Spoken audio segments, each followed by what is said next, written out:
5 ৰাজ্যৰ নিৰ্বাচন সামৰণি পৰিলে। এইবাৰ 2026 চনৰ 5খন ৰাজ্যৰ নিৰ্বাচন অনুষ্ঠিত হৈছিলে।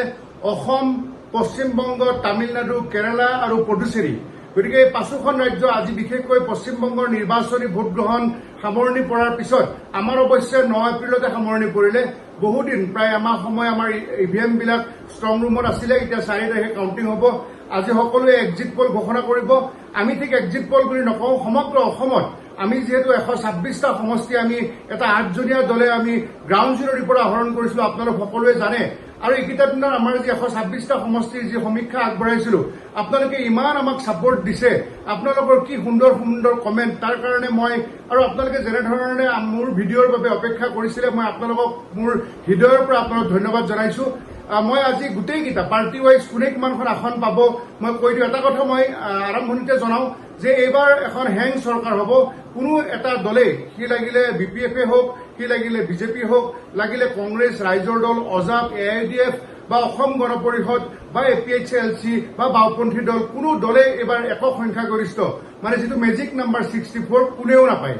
গতিকে হয় NDA হিচাপে পাব নে ইণ্ডিয়া হিচাপে পাব, কোন দলে কিমান আসন পাব আমি সঠিকভাৱে আমি কম 4 তাৰিখে আপোনালোকে ৰাতিপুৱা 8 বজাৰ পৰা যেতিয়া ভোট গণনা হ'ব, তেতিয়া আপোনালোকে 11-12 বজাত যেতিয়া ট্ৰেণ্ডটো গম পাব নহয়, তেতিয়া আপোনালোকে মোলৈ হোৱাটছআপ কৰিব পাৰিব বা আমাক জনাব পাৰিব যে হয় বিপুল বৰ্মন, আপোনালোকে জনোৱা ধৰণে সঠিক খবৰ আহিছে। আমি জনা বুজা হোৱাৰ পিছৰ পৰা আমি 1983 বিধানসভা নিৰ্বাচন দেখিছিলো, 85ত বিধানসভা লোকসভা একেলগে হৈছিলে, 1991ৰ বিধানসভা দেখিছিলো, লোকসভা দেখিছিলো, 96ত বিধানসভা লোকসভা একেলগে দেখিছিলো, তাৰপিছত 98ত আকৌ লোকসভা হ'ল, 99ত আকৌ লোকসভা হ'ল, 2001 চনত বিধানসভা হৈছিলে বা ঠিক তেনেধৰণে 2004 চনত লোকসভা হৈছিলে, 9 চনত লোকসভা হৈছিলে, 2006 চনত বিধানসভা, 2011 চনত বিধানসভা হৈছিলে, 14 চনত লোকসভা আৰু 16 চনত বিধানসভা হৈছিলে, 2019 চনত লোকসভা হৈছে, 24 চনত লোকসভা হৈছে আৰু 21 চনত বিধানসভা। গতিকে আমি 10টা বিধানসভা, 10টা লোকসভা আৰু বহুত ৰাজ্যসভাৰ নিৰ্বাচন আমি দেখিছো। গতিকে আমি যেনেধৰণে আমি প্ৰেডিকশ্যন কৰিছিলো, সমীক্ষাবিলাক আগবাঢ়ি তেনেধৰণেই মিলি আছে আজিলৈকে। আৰু গতিকে আজি আমি আপোনালোকক সেই আমাৰ সংখ্যাবিলাক আমি জনাম। কিন্তু কেইটামান বৰ ইণ্টাৰেষ্টিং কাহিনী, আমি যেতিয়া আমাৰ দলটোৱে বিভিন্ন ঠাই, পাহাৰ, ভৈয়াম, বৰাক আৰু BTC বা সংখ্যালঘু অধ্যুষিত অঞ্চল বা একেবাৰে ঢলা শদিয়া উত্তৰ পাৰলৈ আমি জোনাইলৈ গৈছিলো, তেতিয়া বিভিন্ন ধৰণৰ ঘটনা কেইটামান সংঘটিত হৈছিলে। সেইখিনি আপোনালোকক কওঁ, আপোনালোকে বৰ নহ'ব। এবাৰ আমাৰ যেতিয়া আমি প্ৰায় 10টামান বজাত আমি বৰাক উপত্যকালৈ গৈ আছিলো মাইবাং হৈ, তেতিয়া আমি ভাবিছিলো যে 10টা বজাত আমি মাইবাং পাইছো, 2 ঘণ্টা বা 2.5 ঘণ্টা পিছত 12:30 বজাত আমি বৰাক উপত্যকাৰ শিলচৰ পাম। গতিকে আমি তাত হোটেলত, কল্পতৰু হোটেলত আমি খোৱা বোৱাৰ কথা কৈ থৈছিলো আমাৰ 8জনীয়া দলটোৰ কাৰণে। কিন্তু হঠাতে মাইবাঙত আমাৰ টায়াৰৰ এটা শব্দ হ'ল। ফৰিদে খুব সুন্দৰকৈ গাড়ীখন চলাই আছিলে, তৰুণ সিং আছিলে, আমাৰ ৰাকেশ বসুমতাৰী আছিলে, আমাৰ ওখ পাখৰ কাৰণে আমাৰ কেপ্টেইন বনাই দিছিলো সুনীত শইকীয়াক বা মই আছিলো। তেতিয়া যেতিয়া মাইবাঙত আমি চালো টায়াৰটো পামচাৰ হ'ল, তাৰপিছত সুনীত শইকীয়া, ফৰিদে ধামধুম টায়াৰটো চেঞ্জ কৰি দিলে। তাৰপিছত দেখিছে যে পিছফালৰ পৰা স্পেয়াৰ টায়াৰটো আনিব, তেতিয়া দেখিলে স্পেয়াৰ টায়াৰৰ পাম্প গুচি গ'ল। মই জেনিছাৰ লগত এই খেলিবলৈ যেতিয়া ইয়াৰ আগতে গুজৰাট গৈছিলে গান্ধীধাম, তেতিয়া মই বাদামৰ পেকেট আনিছিলো আৰু গাড়ীখনত সেই বাদামৰ পেকেট ডাঙৰ ডাঙৰ 2-3টা আছিলে। গোটেই ৰাতি আমি পানী আৰু বাদাম খাই আমি ৰাস্তাৰ কিনাৰত মাইবাঙত থাকিলো। আৰু ৰাতিপুৱা যেতিয়া 8 বাজিছিল, তেতিয়া বিজিতে মোৰ বন্ধু তেতিয়া এখন গাড়ী পঠিয়াই দিলে আৰু তেতিয়া টায়াৰ 2টা আমি একেলগে বনাই তাৰপিছত আমি আকৌ আমাৰ যাত্ৰা আমি আৰম্ভ কৰি বৰাক উপত্যকাৰ 3খন জিলা কাছাৰ, হাইলাকান্দি আৰু কৰিমগঞ্জলৈ আমি গৈছিলো। সেই এটা আমাৰ কাহিনী এটা গ'ল। তাৰপিছত আমাৰ এনেকুৱা হৈছিলে যে এবাৰ উজনি অসমৰ তিয়কত মোৰ মিছেছৰ দেউতাকৰ ঘৰ, মানে মোৰ শহুৰৰ ঘৰ, তাত আমি 8জনীয়া দলটোৱে খানা খাই যাব পাৰিলো হয়, কিন্তু ৰাতি 10টা বজাত আমি অসুবিধা কৰিব নোখোজিলো। তেনেকে 10টা বজাত আমি কলিয়াপানী জাজি হৈ আমি শিৱসাগৰ গৈ 11টা বজাত পাই শিমলুগুৰি হৈ আমি তেনেকে অকণমান ছাৰ্ভেও কৰিছিলো আৰু গৈ আমি সোণাৰীৰ হোটেলত আমি প্ৰায় যোৰহাটৰ পৰাই ফোন কৰি কৈ দিছিলো যে আমি কি খাম। গতিকে তাৰপিছত আমি গৈ ৰাতি প্ৰায় 2টা বজাত আমি গৈ সোণাৰীৰ সেই হোটেল পালো। তাৰপিছত পোৱাৰ পিছত আমি ল'ৰাজনক ক'লো যে ভাইটি এবাৰ গাড়ীখন পাৰ্কিং কৰি আমাক ৰুমটো দিয়া। তেতিয়া ক'লে যে দাদা কোনো ধৰণৰ ৰুম ইয়াত আপোনালোকৰ কাৰণে নাই। আমি আচৰিত, হাৰে ৰুমে যদি নাই আৰু খোৱা বস্তু ৰাতি ক'ত পাম। তাৰপিছত আমি যিজন ল'ৰাক কথা পাতিছিলো তেওঁৰ কথা কওঁতে ক'লে যে তেওঁ এতিয়া মোবাইল চুইচ অফ। মানে আমি সাংঘাতিক বিপদত পৰিলো। এতিয়া ওচৰে পাজৰে আমি মৰাণলৈ গ'লেও খাবলৈ নাপাওঁ, শিৱসাগৰলৈ গ'লেও খাবলৈ নাপাওঁ। গতিকে আমি একেবাৰে সোণাৰীত আছো। চেপনলৈ গ'লেও বা আমি ক'তো মানে খোৱা বস্তু এতিয়া নাই। তাৰপিছত আমি ক'লো যে ভাইটি ৰুম নহ'ব নেকি, বোলে হ'ব আমি ব্যৱস্থা কৰি আছোঁ। তাৰপিছত ৰাতি খানা বনাইছে, আমি 3টা বজাত খাই নেক্সট দিনাখন আমি মামৰা, সোণাৰী, নাহৰকটীয়া, দুলীয়াজান এনেধৰণৰ ঠাইলৈ গৈছিলোঁ। আৰু এবাৰ ইণ্টাৰেষ্টিংলি আমি যেতিয়া দিহিং পাটকাই অভয়াৰণ্যৰ মাজেৰে আমাৰ গাড়ী গৈ আছিলোঁ আমি মাৰ্ঘেৰিটালৈকে, তেতিয়া এটা মহৰ সাংঘাতিক জাক, বনৰীয়া মহৰ জাক আমাৰ গাড়ীখনৰ আগতে পৰিছিলে। কিন্তু এই ভয় খোৱা নাছিলোঁ, আমি লাইটটো অফ কৰি দিছিলোঁ। অলপ সময়ৰ পিছত তেওঁলোকে নামি গৈছে। তাৰপিছত আমি সেই অভয়াৰণ্যখনৰ মাজেৰে আমি গৈ ডিগবৈ ওলাইছিলোঁ। আৰু আমাৰ মাজতে এবাৰ আমাৰ গাড়ীখনৰ হিট মাৰিলে ঢকুৱাখানাৰ পৰা, আমি পানী ভৰাই দিলোঁ, আহিলোঁ। তাৰপিছত নাৰায়ণপুৰ বিহপুৰীয়াৰ মাজত গাড়ীখনৰ পৰা ধোঁৱা ওলাব আৰম্ভ কৰিছিল। আমি ভাবোঁ জ্বলি যাব নেকি। তেতিয়া যদু নামৰ এটা ল'ৰা, মোৰ তেতিয়া এতিয়া বন্ধুৱে হৈ গ'ল, খুব ভাল। তেওঁ তেতিয়া ক'লে দাদা চিন্তা নকৰিব, ৰাতি 12টা বাজিছে, মই এজন মেকানিক লৈ আহিম।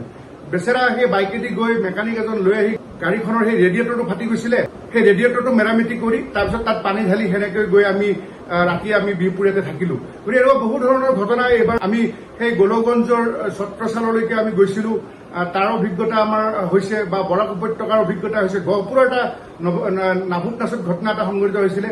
মোৰ বন্ধু হয় ডাক্তৰ শংকৰজ্যোতি কুটুম, তেওঁৰ ইণ্টাৰভিউ এটা লোৱাৰ কাৰণে আমি কংগ্ৰেছ অফিচৰ সন্মুখত আছিলোঁ। এজন ল'ৰাই আহি অকস্মাত ক'লে যে সাংবাদিকবিলাকক আজিকালি বিশ্বাস কৰিব নালাগে, চব হিমন্ত মামাৰ এইবিলাক এজেণ্ট।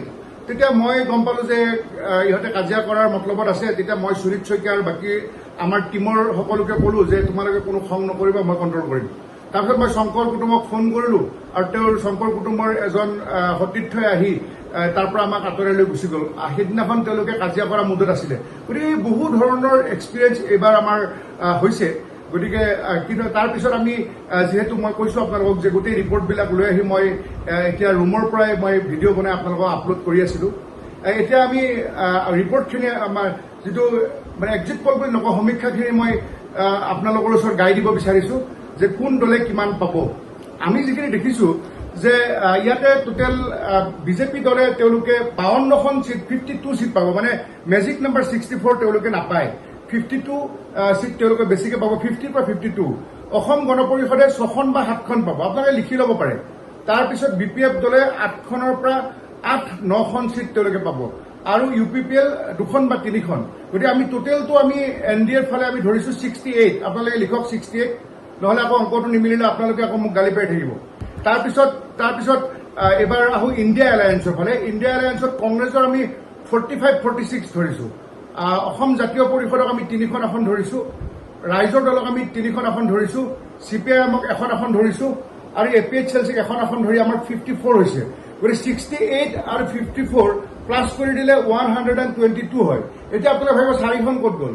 4খন হ'ল AIUDFৰ 2খন, তৃণমূল কংগ্ৰেছৰ 1খন, আৰু ইণ্ডিপেণ্ডেণ্ট 1খন। গতিকে এইখিনিতে আপোনালোকক মই প্ৰথমতে 4খনৰ কথাটো কওঁ। AIUDFৰ 2খন আমি ধৰিছোঁ, বদৰুদ্দিন আজমলক বিনাকান্দিত ধৰিছোঁ, আৰু মুজিবুৰ ৰহমান দলগাঁও, নহ'লে ছিদ্দিক আহমেদ লাহৰীঘাট। গতিকে মুঠতে 3খনৰ 2খন পাব। আৰু TMC হ'ল চেয়াৰমান আলী আহমেদে জিকিব মন্দিয়াত। অজাপে 3খন আসন ক'ত জিকে বুলি ক'লে আমি জনাব বিচাৰিছোঁ। তেওঁলোকে 4খনত ফাইটত আছে। এখন তেওঁলোক খোৱাং, আনখন তেওঁলোক শদিয়া, তাৰপিছত তেওঁলোক বজালী আৰু পলাকবাৰী ফাইটত থকা কথা কৈছোঁ। এই 4খনৰ বা 3খন তেওঁলোকে জিকিব। বহুতে কুংকি চৌধুৰীকো ধৰিছে, ধৰক 5খনতে ফাইট থাকিলে 3খনত জিকিব। আৰু ৰাইজৰ দলে 4খনত ফাইটত আছে, তেওঁলোকেতো 5খন বুলি ভাবে বা 6খন বুলি ভাবে। 6খন ক'ত, কোন 6খন ফাইটত আছে মই জনাই দিওঁ। এখন শিৱসাগৰ, তাৰপিছত চিচি বৰগাঁও, ঢিং, তেজপুৰ, মানস আৰু মৰিয়নি। এই 6খনৰ ফাইটত 3খন জিকিব। জিকা 3খন চিট আমাৰ সমীক্ষাত আমি পাইছিলোঁ শিৱসাগৰ, আমি পাইছিলোঁ চিচি বৰগাঁও আৰু ঢিং, এই 3খন চিট পাইছিলোঁ। আৰু CPIMৰ সৰ্বোচ্চখন আপোনালোকে জানে। APHLC 2খনত জিকিব পাৰে, তাত এখনটো খাটাং হৈছে আমৃত, তেওঁলোকৰ বিক্ৰম হানছে, আৰু যদি 2খন হয় তেতিয়াহ'লে জয়া কাঠাৰ ডিফু সমষ্টিত। গতিকে এয়াই হ'ল সম্পূৰ্ণ সমীক্ষা। আৰু এইবাৰ বহু কেইগৰাকী জ্যেষ্ঠ নেতা নেত্ৰী এইবাৰ ৰণত পৰিব। আপোনালোকে 4 তাৰিখে মিলাই চাব। এইবাৰ হয় জিকিলেও একদম কম মাৰ্জিনত জিকিব, আৰু হাৰি গ'লেও একো আচৰিত নহয়।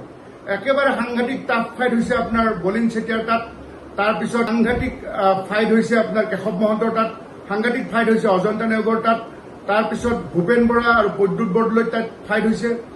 গতিকে আৰু দিগন্ত কলিতা, সত্যব্ৰত কলিতাৰ তাত ফাইট হৈছে, ভৱেশ কলিতা, প্ৰাণজিৎ চৌধুৰীৰ তাত ফাইট হৈছে। তাৰপিছত চন্দ্ৰমোহন পাটোৱাৰী, ৰাতুল পাটোৱাৰীৰ মাজত ফাইট হৈছে। নাৰায়ণ ডেকা আৰু দিগন্ত বৰ্মনৰ মাজত ফাইট হৈছে। পৰমানন্দ ৰাজবংশী আৰু বিনন্দ শইকীয়াৰ মাজত ফাইট হৈছে। গতিকে এই ধৰণৰ যি তীব্ৰ ফাইট, তেজপুৰত পৃথ্বীৰাজ ৰাভাৰ বিৰুদ্ধে অলক নাথে ফাইট দিছে, ঋতুপৰণ শৰ্মাৰ বিৰুদ্ধে ৰিপুণ বৰাই ফাইট দিছে, সুনীল ছেত্ৰীয়ে পদ্মা হাজৰিকাৰ বিৰুদ্ধে ফাইট দিছে, পল্লৱ লোচন দাসৰ বিৰুদ্ধে জয়ন্ত বৰাই ফাইট দিছে, ডাক্তৰ জয়প্ৰকাশ দাসে বসন্ত দাসৰ বিৰুদ্ধে ফাইট দিছে, তাৰপিছত ঋষিৰাজ হাজৰিকাৰ বিৰুদ্ধে জয়ন্ত খাউণ্ডে ফাইট দিছে, আনকি মানৱ ডেকাৰ বিৰুদ্ধে ঘন বুঢ়াগোহাঁয়ে ফাইট দিছে, ধেমাজিত শৈলেন সোণোৱালে ডাক্তৰ অনুজ পেগুৰ বিৰুদ্ধে ফাইট দিছে, জোনাইত ৰাজু মেধকে ভুৱন পেগুৰ বিৰুদ্ধে ফাইট দিছে। গতিকে এইবাৰ খুব সাংঘাতিক। যদি এটা সুন্দৰভাৱে যদি কোনো প্ৰত্যাহ্বান নোহোৱাকৈ জয় হৈছে হেমন্ত বিশ্ব শৰ্মা, পীযুষ হাজৰিকা, ৰূপক শৰ্মা, মৃণাল শইকীয়া, বিজয় মালাকাৰ, কৌশিক ৰায়, ৰাজদীপ ৰয়, ৰাজদীপ গোৱালা, অশ্বিনী ৰায় চৰকাৰ, ভূপেন ৰায়, তেওঁলোক মানে কোনো প্ৰত্যাহ্বান নোহোৱাকৈ ইতিমধ্যে জয়লাভ সাব্যস্ত কৰিছে।